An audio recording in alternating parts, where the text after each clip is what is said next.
iMPACT this week felt a lot like last week, in that it doesn't really feel like we're on the road to Bound for Glory just yet. Now, they are making progress in some areas, thankfully, but some storylines kind of feel like they're stuck in neutral, and that's if they even get on the show at all. That being the case, while these last two shows haven't been bad, it feels like something's missing. And I got a few thoughts, but I'll get to that in due time. The show starts with a Shaquille O'Neal cameo. Completely random, came out of nowhere, wasn't advertised as far as I know, but hey, it's fucking Shaq. Cool. But he was in a pre-tape with Hogan.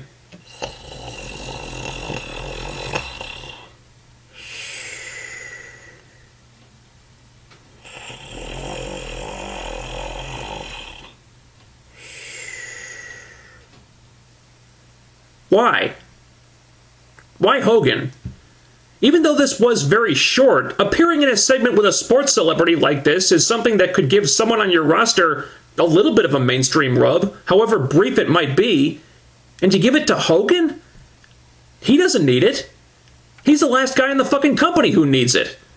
Instead of Hogan, how about Shaq does a segment with Austin Aries? You know, the world champion? At least that would have been actually productive. To put Shaq in there with Hogan just seems like a waste of a perfectly good celebrity cameo. But, whatever. It's not like he was there that long. This whole show is ridiculous! It's open fight night, so AJ Styles and Kurt Angle call out Chavo Guerrero and Hernandez to find out who the #1 contenders to the tag titles should be. The match is perfectly fine. Daniels and Kaz cause a DQ, which seemed unwise on their part because they had to know they were screwing themselves by doing this. And sure enough, Hogan comes out and makes a triple threat for the tag titles at Bound for Glory. And they kind of made the heels look stupid here. Kaz and Daniels are not newbies. They've been around the block. They know how this works.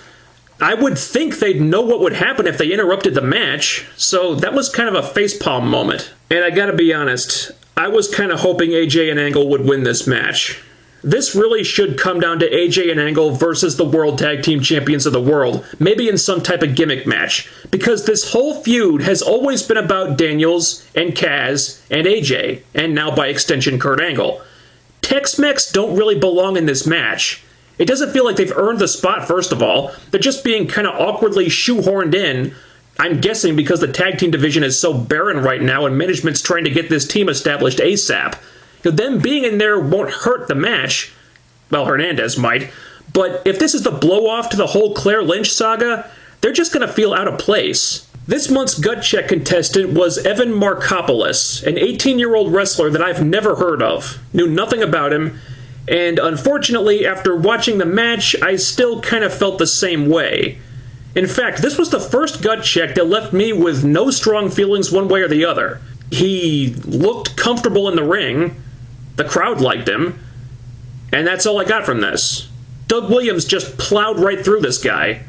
How are we supposed to judge him if he doesn't get to do anything? I mean, yeah, all the other contestants got beat pretty quickly, but at least they were allowed a flurry of offense to show what they've got.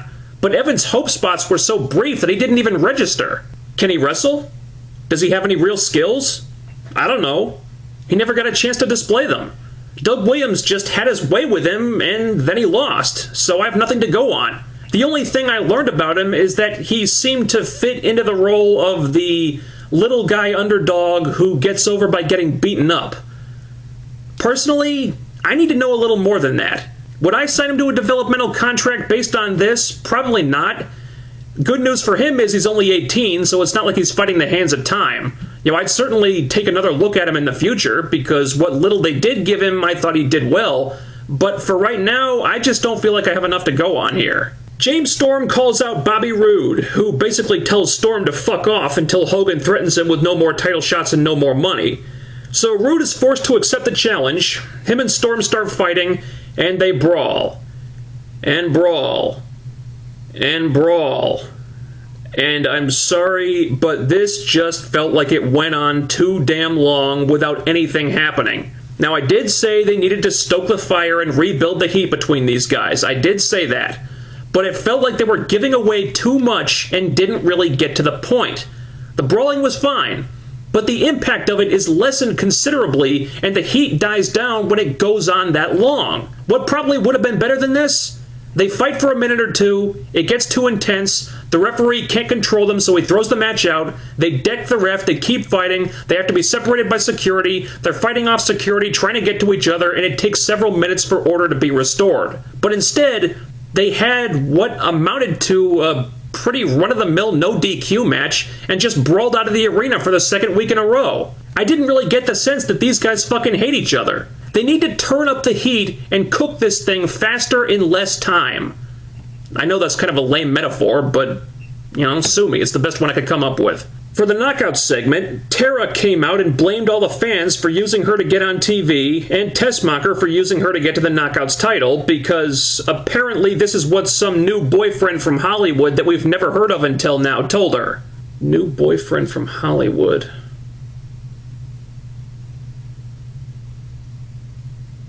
Joey Ryan?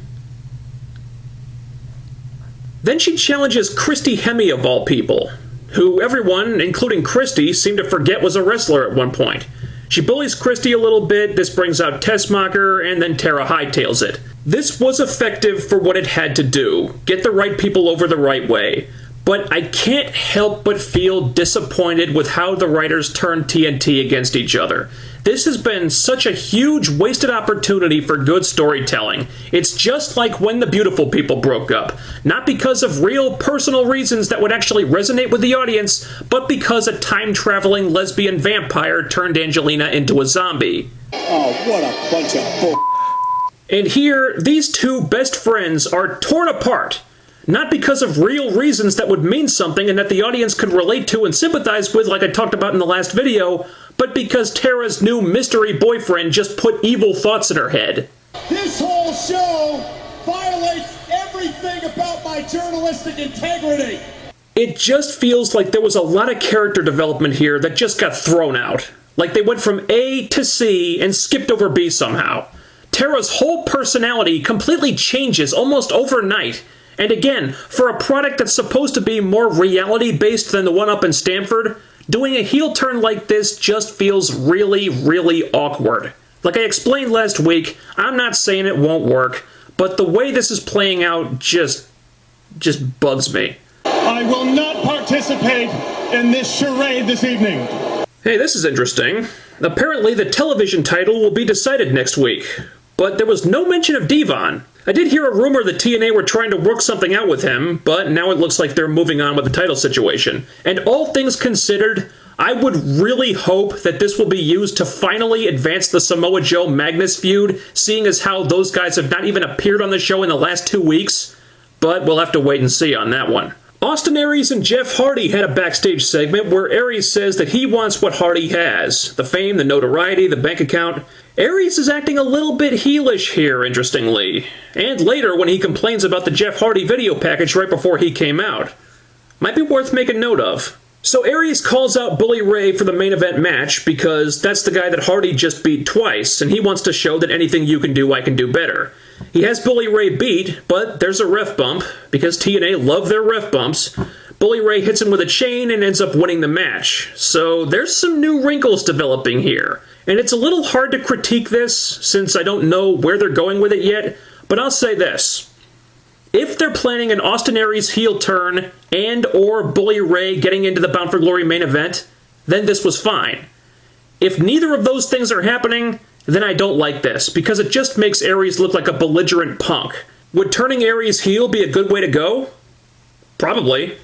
Babyface versus babyface wasn't going to have a ton of heat behind it, and they could much more easily turn him heel than Jeff Hardy. And I did say they needed to ratchet up the tension between these guys. Turning Aries heel might be the most expedient way to do that. Bear in mind, though, I'm saying this still assuming that Aries is going to go over at Bound for Glory like I feel he should. So if that's where they're going with all this, there are much worse ways they could do it. But I wasn't crazy about the execution of the match. We see Hardy and Aries backstage, then Aries just randomly challenges Bully Ray, and they have a match with no build-up. What I would have done here is have Aries confront Hardy at the top of the show.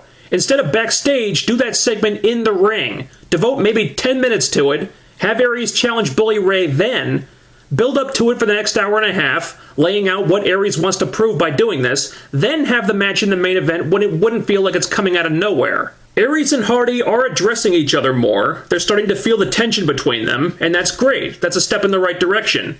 But they're still getting skimped on screen time, and they're not the only ones. And I think you know where I'm going with this, but the culprit is none other than the Aces and Eights storyline. We're really seeing a lot of main event mafia type fallout now, where they focused so much on one thing for so long that now that it's time to build up the rest of the Bound for Glory card, nothing else feels like it has that same importance. The X Division has disappeared again. Joe and Magnus, where the hell is the build up for that? And the worst part is that they've spent so much time on this Aces and Eights thing, and now even that seems like it's stalling. Ever since that big brawl a few weeks ago, it feels like nothing has happened. And yeah, they've got this Joseph Park thing in the works, but they made us think they were going to give us some answers this week, and then they just take that back when the Aces and Eights kidnap him and destroy his computer with the evidence on it. How much longer are you going to drag this out? I was a war correspondent, and now I'm covering this! It's not progressing anymore. Now it's just treading water. Honestly, we should have gotten some kind of revelation at No Surrender. That was the time to have us learn something new about this group that we didn't know yet. Maybe reveal some of the members. Not necessarily the leader. Anyone but Jarrett. Anyone but Jarrett. Anyone but Jarrett. But maybe reveal the Armbreaker at least, just to give us some kind of clue to go on. Instead, we just got a big tease. And that's all this was too, really. Maybe we'll learn something new next week when Hogan goes to their clubhouse to save Joseph Park, but that sounds hokey as all hell just coming out of my mouth. And that's my problem with this angle. It's at a point now where it should be crescendoing, but it's not. It's just tapering off. They went from mystery to action and now back to mystery, and that doesn't work anymore, not without some kind of new information. We, as fans, need to know that there's some kind of progress being made here if you're going to hold our interest. But I get the sense that they're kind of just spinning their wheels as they try to drag this thing out longer than it organically should be. And bear in mind, all this attention still being paid to it is presumably going to amount to one match on the Bound for Glory card. One match. This was not a bad show in and of itself. The wrestling was good, it was paced reasonably well. Some of the promos were uncharacteristically sloppy, but not a bad show. But it feels like they're being wrong-headed with the build-up for some feuds, and other feuds are getting completely ignored. All things considered, it might have been a good idea to put Gut Check on hold for this month and devote that time to Joe and Magnus. Just a thought. Next week, please get to the point with the Aces and Eights. We should know more about them by now, and in my opinion, it's affecting the build-up and the quality of the show. So by all means, let's move to the big climax on this thing now, for the sake of the product, and for my own sake as well. I don't know why you're bitching about this. You just dodged a huge bullet. The proof a year there later was on that computer the Aces and Eights destroyed. Hell, I'm surprised you're not doing backflips. That proof had nothing to do with me. And you know what? I can't wait. I can't wait until the leader of the Aces and Eights really is revealed. Because then, when everyone sees that it's not me, they'll all finally know how full of shit you really are. No, they won't. But hey, I got an idea. If you're so eager to prove that you're hashtag innocent, why don't you do it right now? Empty your pockets.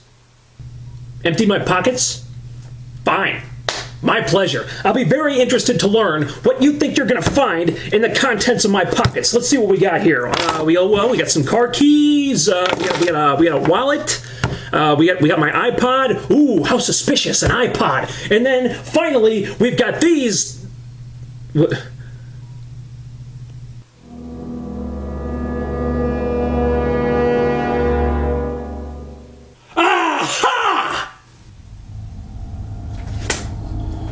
You planted those there. Did I? Yes! Did I? Yes! Stay out of this, Brian. This is between me and him. Oh, the evidence is really piling up now, isn't it?